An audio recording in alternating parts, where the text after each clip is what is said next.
Welcome back to Roundtable Sports. This is your host, John Newman, and on today's episode of the podcast, I don't have anybody with me, but I'm going to be talking some of the biggest news, some injuries, suspensions, some rookie predictions, and talk about, my preseason top 10 players and who I see as some of the most improved teams in the NFL and the National Football League. So without further ado, let's get into some of the news. Big thing happened. The Green Bay Packers, they decided to release their defensive tackle Mike Daniels before the start of training camp to save money. And now the Cleveland Browns are eyeing him. So to see, an elite level defender, at one point in time, Mike Daniels was elite level. Now that he's up there in age, he's just a good scheme fit type of player. And the Cleveland Browns are eyeing him right now. He is taking a visit to meet with John Dorsey, Freddie Kitchens, and that Browns organization. Other recent news, Sterling Shepard fractured his finger and is expected to miss a ton of time and maybe not return until the first week of the season.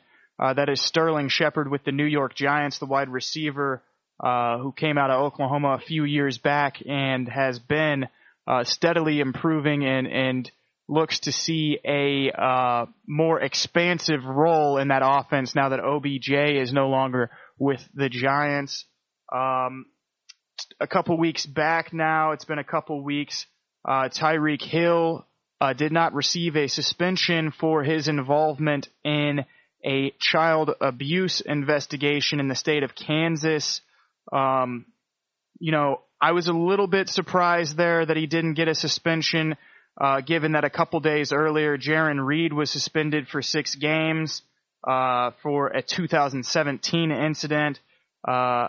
So, that's kind of just like be weary, Chiefs fans, that, guys have been suspended in the past. Now, as long as nothing changes with the child abuse case, I don't see anything changing with Hill's availability and status for next season. Former Seahawks, now Falcons defensive lineman Michael Bennett broke his ankle at the Falcons camp, and that's a big hit for him. He has traveled to a few different teams the past couple of seasons, and he was looking to find a fit there next to Dontari Poe in that Atlanta Falcons defense. But some good news for the Falcons. Julio Jones and Deion Jones are rehabbing some foot injuries, and they are on schedule to be back before the start of the season. The Detroit Lions have former Patriots rush in. Trey Flowers now on their squad thanks to some off-season moves, but he is starting training camp for them on the physically unable to perform list. And I keep seeing this in the news, and it's kind of driving me nuts. Rob Gronkowski is retired, folks. A lot of people are saying that, the Patriots could get Rob Gronkowski back. You never know. He could pull a Brett Favre. And yes, but I think Gronkowski at this point is pretty checked out. He's content with not being, not going through the physical punishment that it takes to be a tight end in the NFL and do the dirty work, the blocking and stuff like that doesn't go noticed very often. We got some guys holding out from training camp, some big names. Ezekiel Elliott did not join the Cowboys team plane before they went to their off-season camp. Chris Jones here in Kansas City is holding out due to contract situations. Melvin Gordon, another big name, the running back from the Chargers, holding out. And there is 2 Chris Jones in the league, so I said here in Kansas City, the defensive lineman, big Chris Jones, stone cold Chris Jones, not the punter for the Cowboys, Chris Jones. But that's kind of what we got for holdouts. There is, another situation with suspensions that emerged with Taylor Lewan, the offensive tackle for the Tennessee Titans, and he self-reported to the media that he tested positive for a performance-enhancing drug, and as a Hoggy, that's kind of for offensive linemen, performance-enhancing drugs, those guys, they really, really despise of that sort of thing. So it'll be interesting to see how he is looked at by his teammates and the guys around the league. That could hurt his chances at making, all-pro, Pro Bowl lists in the future. Well, not really Pro Bowl since it's a fan vote sort of deal.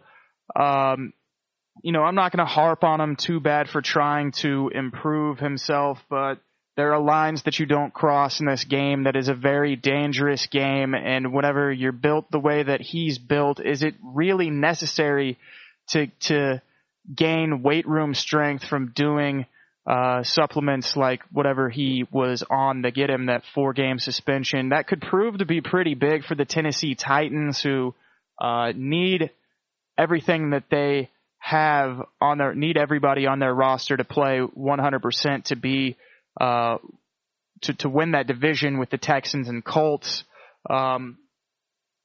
So that could prove to be a big thing with Taylor Lewan. I saw something about some polygraph test or something that he was trying to prove himself, exonerate himself with.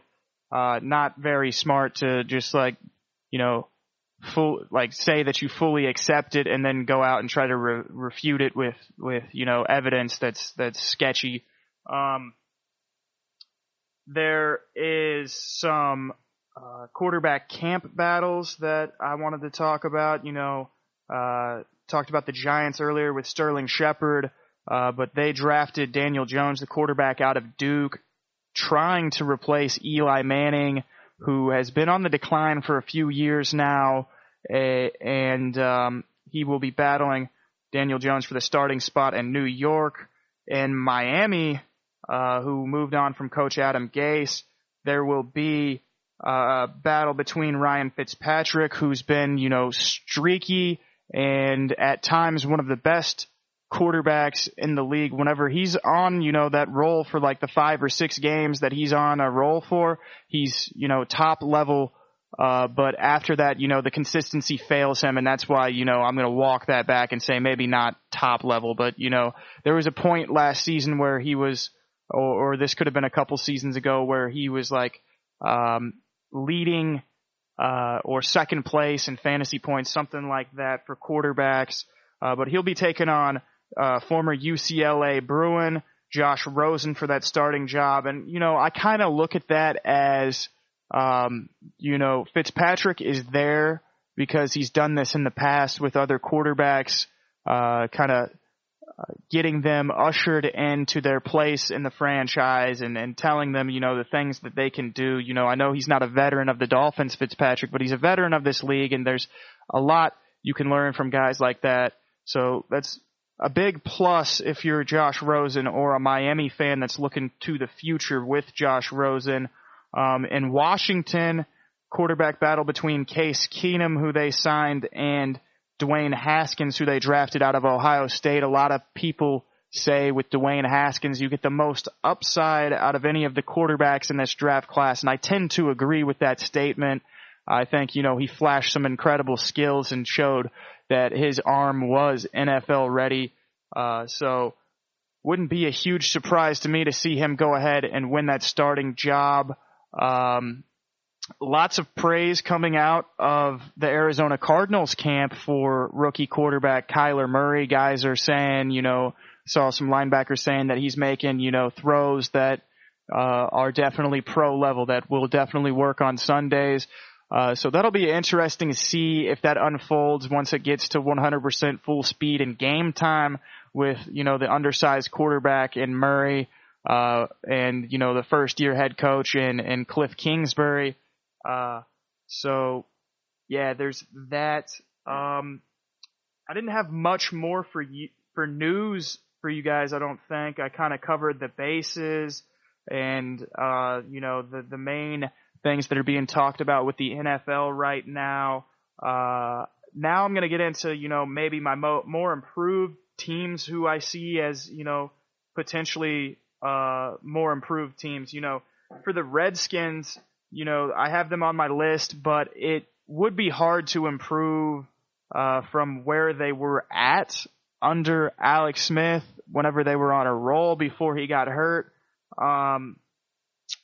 With Haskins or Keenum playing quarterback. But if Haskins is able to showcase, everything that he's capable of, and even Case Keenum too, because there's been points in Keenum's career where he looked stellar. I think that, the Redskins, with some of these other upgrades that they've made, like drafting Montez Sweat and picking up Landon Collins, they will, have an improved defense, especially because Reuben Foster got cleared, I think it was yesterday or today, from, a domestic abuse situation from a couple years back, a year back or so.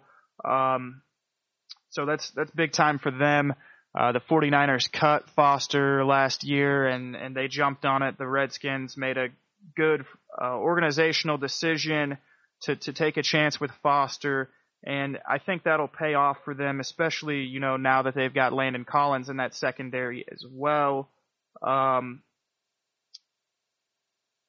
Browns, of course, everybody has been talking about how improved the Browns look. We'll start with, this is Baker Mayfield's second season. It's only his second season, and, the hype train is very, very strong for him. I think there's still a lot we don't know about him, but it should be easier in this offense than it was last year.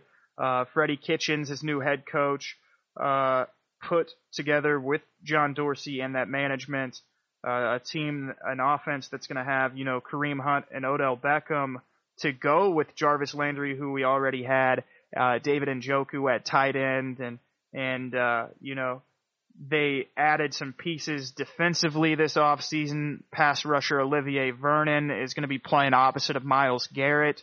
And then on the inside of the defensive line, they added Sheldon Richardson, who has been a beast in the past. He's gone on, 3-4 game stretches where he's the best defensive tackle in the league. And then, he seems to fall off. Hopefully he puts together some consistency for them, because I always root for our guys that come from Missouri. He's from Gateway High School in St. Louis. He's been around Missouri for a long time in terms of, where his name and where it ranks in terms of the talented players that come out of our state. And then they also added in the first round, they drafted Greedy Williams, the corner out of LSU. So that'll be improvement. He's probably going to take Terrence Mitchell's spot. And anybody here in Kansas City, everybody in Kansas City pretty much knows Terrence Mitchell is got, a bunch of nicknames and a bunch of hate for his play on the field. And that's about it. The only reason why we don't really like Terrence Mitchell, he's just given up everything. The Packers under head coach Matt LaFleur, they added Adrian Amos. They added some pass rushers with Zadarius Smith and Preston Smith. I see big improvement with those three additions. And then they drafted two more beasts. Darnell Savage going to be playing safety opposite of Adrian Amos.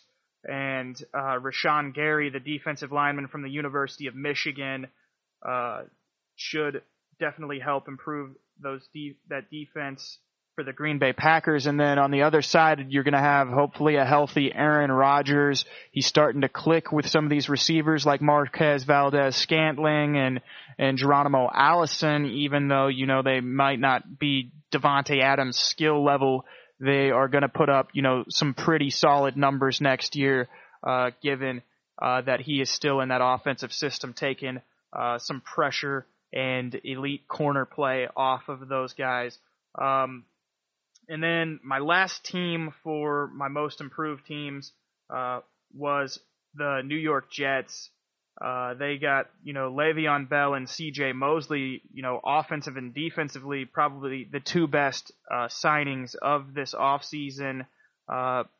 Bell being, the huge name and what he's been able to do at running back in his healthy time in the NFL has been nothing short of incredible, catching the ball out of the backfield, breaking free with one cut and challenging guys in the open field. He's an incredible runner. They drafted Quintin Williams, and he was one of the best defensive linemen in this draft class, which brings me to my next point. Nick Bosa signed with the 49ers before their training camp, so that's good news for the San Francisco 49ers. That he'll be participating in camp in full. And I said the Jets were my last one. I've got to mention, I hate doing this being from Kansas City, but the Raiders, I don't know where they're playing, LA, Oakland, LV, I don't really know.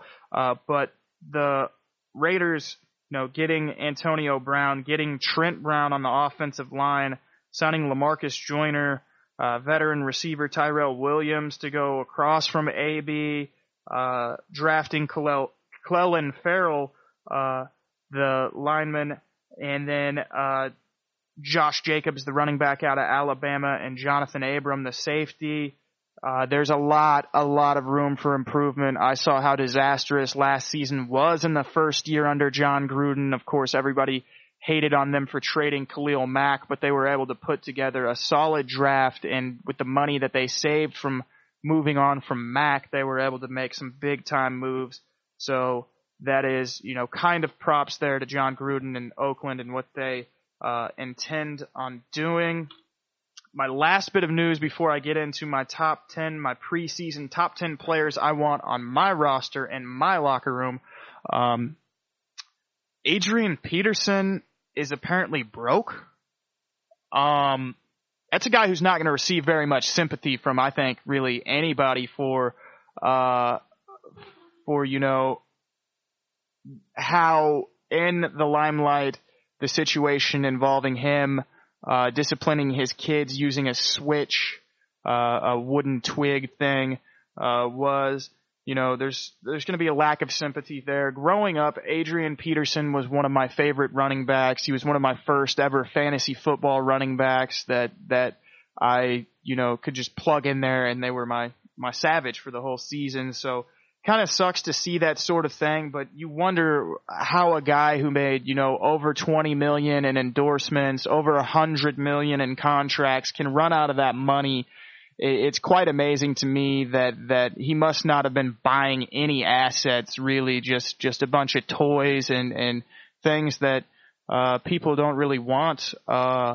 If he's getting ready to declare bankruptcy, and I think he's getting sued by a lender from Pennsylvania or something. That's what I was reading. So not very good news for Adrian Peterson.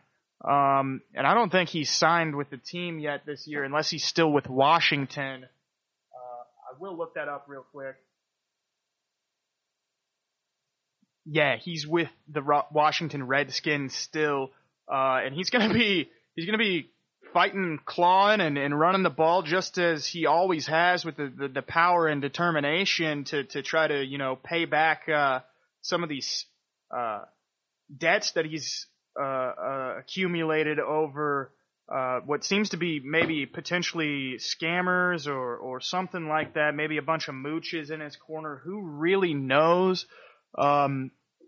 Adrian Peterson really knows, and maybe his agents, lawyers, managers, those people know exactly how he foiled away all that money, forked it over to like some grand investment or something. I have no clue, but at least he's still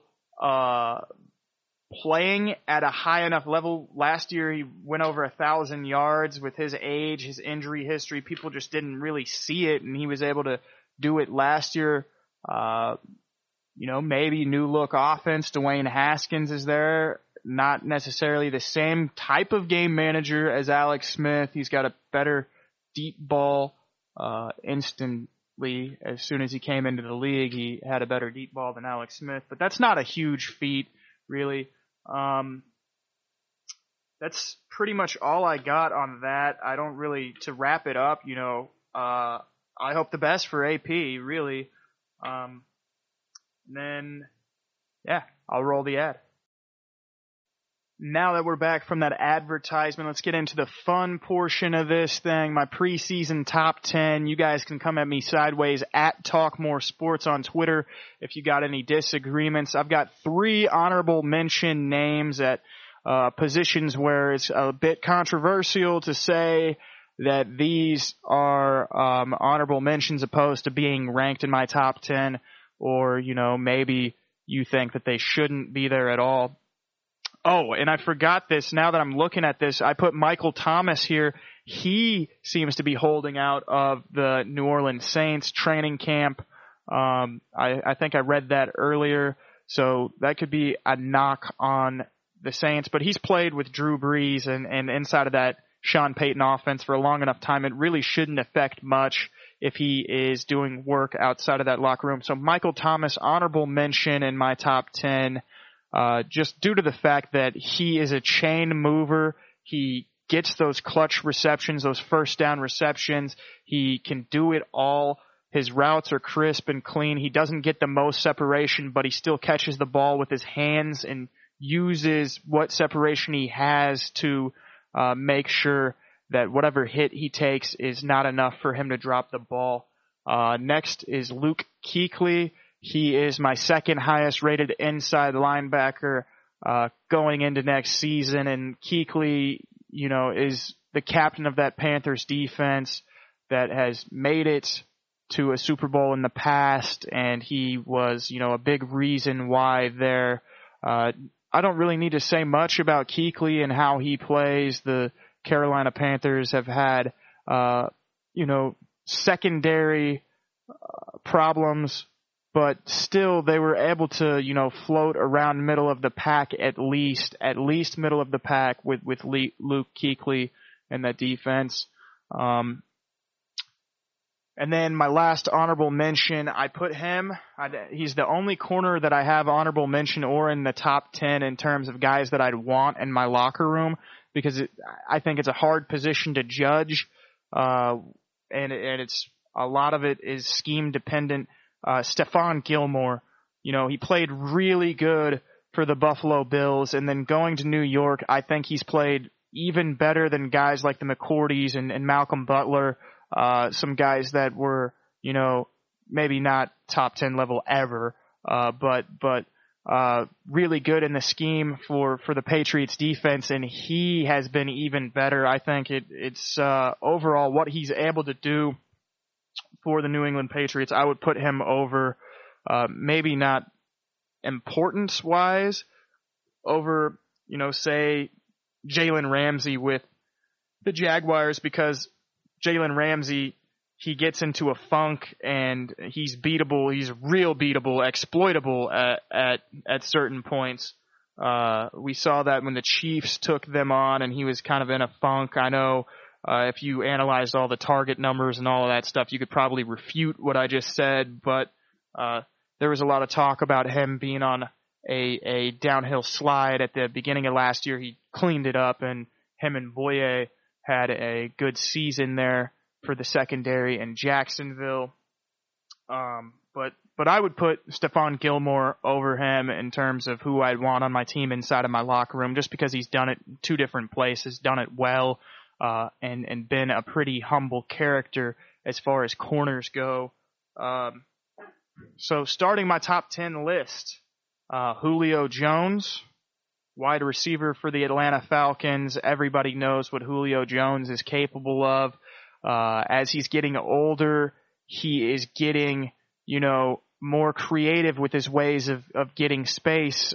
He's a wily receiver. He finds that space and he makes sure the defense regrets it every time. He's still got the top end speed to burn some of the best corners in the league, especially with the way that he runs routes. And, that's what I got for Julio Jones being my 10th rated player. And not to mention, where would Matt Ryan be without him? You know, it's hard to think, you know, what he does getting guys like Sanu and Calvin Ridley open. You know, even his tight end Hooper benefited a couple years back when he was healthy with Julio Jones and what he takes away from a defense. I think, you know, it's top 10 in difference making. Next up, a big time difference maker for the Chicago Bears, Khalil Mack, number 9 on my top 10 guys I want in my locker room. He's just, you know, got the high motor. He's celebrating with you know, his sack dances, and he's getting the ball out whenever he's getting to the quarterback. You know, he finishes plays really strong, and yeah. I have him rated at number 9, which would fall into my second spot for outside linebacker / rush ends and on my list. And you'll see who I got coming up real soon. At number 8, I've got a veteran quarterback, a wizard, short man Drew Brees, New Orleans Saints. He's still doing his thing. You know, he's been around this league for a long time. He's been thought of as a bust or a reach whenever he was with the Chargers, you know, and then he comes to New Orleans. He's able to do all of the great things that he's been able to do since Sean Payton has been his head coach, and even a little bit before then. And I put him at number 8 because I think his demeanor, his calm, and what he brings on the field to New Orleans is as important as anybody's game and what they bring on Sundays, Thursdays, and Mondays in the NFL. Number 7, I've got Todd Gurley, the running back from the Los Angeles Rams, and I put him on here ahead of Ezekiel Elliott due to the fact that I think even though he's had some injury concerns and whatnot, when he is healthy, the landscape of the offense is way more wide open. You don't know exactly what's going to happen on those RPO plays where Goff's pulling it and finding his slot. He's finding Kupp or finding Everett or finding Robert Woods or Cooper Kupp or whatever. He opens up the offense in a way that's Le'Veon Bell-like, in terms of what Le'Veon Bell was doing in Pittsburgh before he decided to sit out last year and move on from that franchise and organization. Now, I could have put Ezekiel Elliott here and argued a lot of those same points because we have seen the Cowboys without Ezekiel Elliott still, you know, hover around 500, but they're not, you know, a playoff caliber team without Zeke in that backfield, I don't think, offensively at least. You know, now that their defense has gotten incredible with Jalen Smith and some of these guys that they've got, Leighton Vander Esch. Plus, with Todd Gurley, he beats you in so many different ways. One-on-one with defenders, he can get underneath and truck you. He's very, very elusive. He's one step and then he's back to full speed. Hopefully he's still able to do that with some of these injuries that he's had more recently, you know. And they're in good hands with C.J. Anderson as well, backing him up. At number 6, Von Miller. That was the pass rusher that I put over Khalil Mack because I think, you know, more than just a pass rusher is what you get with Von Miller. He's been incredible for the Denver Broncos. I've got to see him play 2 times a year, guaranteed for the past, you know, since he's came into the league, being a Chiefs fan, watching every single Sunday or listening on the radio if I'm at work. I think that Von Miller is one of the best, if not the best, defenders of his generation, of like maybe like a 5 to 10 year span and where guys were drafted. He filled out, you know, all of the potential, did Von Miller coming out of A&M. and he exceeded some expectations and leading the league in sacks for several years and whatnot.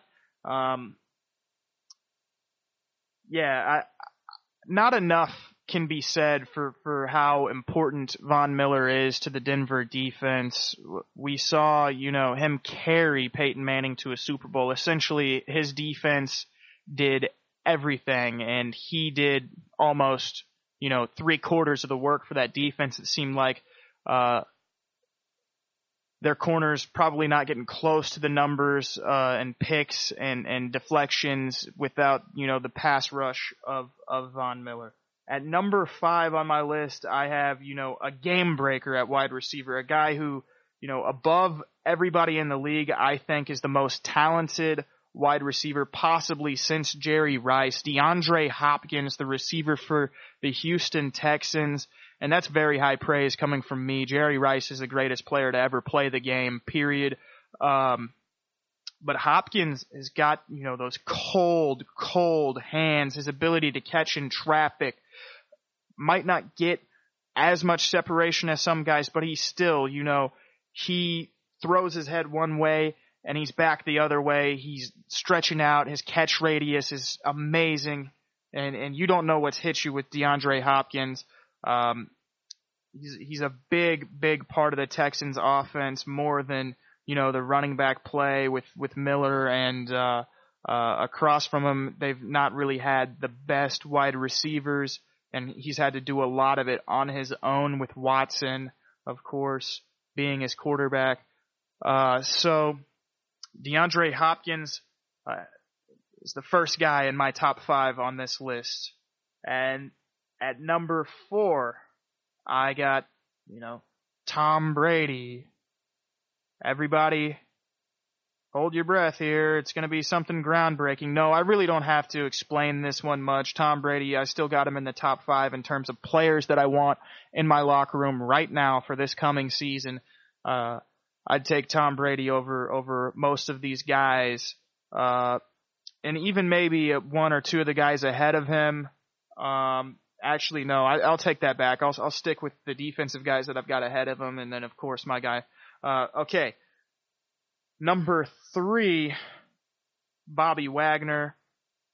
I put him ahead of Luke Kuechly in terms of the best middle linebackers in the league because the Seattle Seahawks as a defense, led by him being their captain, have been top-notch for the past, God knows how many seasons have the Seahawks been a solid defense that once you go into Seattle, you don't want to face them with that home crowd behind them.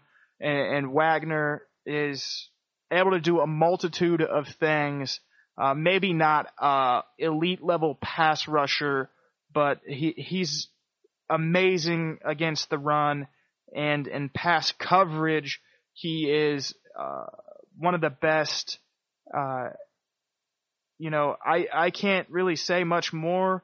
I don't get to watch the Seahawks a whole lot, but when I do, he seems to be, all over the place. And if he's messing up, he's not one of those guys that just continues to mess up. He'll make a play and he'll turn it around. Next, number 2, the best defender on my list, Aaron Donald. No surprise really there. Donald has been a fixture for whatever team he plays for, whether it be the Pitt Panthers, the Los Angeles Rams. I mean, he does amazing things as an interior pass rusher. He puts up numbers that outside backers, some outside backers a lot could only dream of doing consistently in the pass rush, and he does not lose any points in the run game really at all. He's able to plug holes. He's able to get off of blocks and make those effort plays, finish plays that get busted by other guys on his line. And he's, very, very disciplined in his gap control and all of that. Maybe not disciplined to the point where he's doing exactly what's asked. He's doing what's asked and some. with his physicality and ability to do, two things at once. He's one of those guys that could be taking on a block from Joe Staley and be bringing down the running back at the same time. You got a full-strength lineman trying to push you back, and you've got Aaron Donald with one hand on the lineman. He's reaching out, and he's trying to get the back. He's that type of player, and that's why I have him as my top-rated defender. And number one on my preseason top 10 for the top players in the league entering next season. Look no further than my hometown. I get to see him play live several times a season in person. Patrick Mahomes, the reigning MVP. One of the best, if not the best, starts to a career in a first season as a starter that you can have at the quarterback spot. Going from Alex Smith's backup to MVP in one season, it's going to be interesting to see what he's able to do in year two now that he's got a better defense, the same exact offensive line, the same offensive weapons, minus Kareem Hunt, who we've already seen the Kansas City Chiefs have success without him, and some young guys that they drafted with Mecole Hardman and Darwin Thompson. Sorry. A lot of people see him as a smaller role type of back for this team. But all of it goes to the benefit of Mahomes and the things that Andy Reid is going to be able to do with his offense this year, because he now has, a lot more trust in certain plays, play calls, audibles, certain things like that Mahomes is going to have more reign and control over.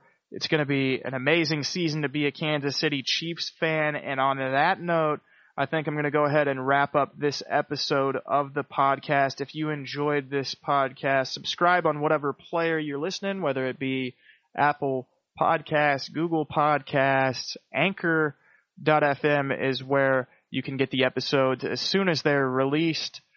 This was a re-record. I tried to do this one yesterday, and then a lot of news came out of training camps yesterday, and I wanted to touch on that Adrian Peterson situation.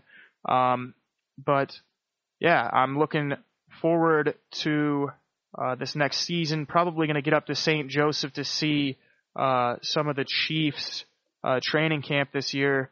And yeah, I'm just really looking forward to it. If you enjoyed it, enjoyed this podcast, go ahead and follow me on Twitter at TalkMoreSports, and as well as subscribe. Thanks for listening.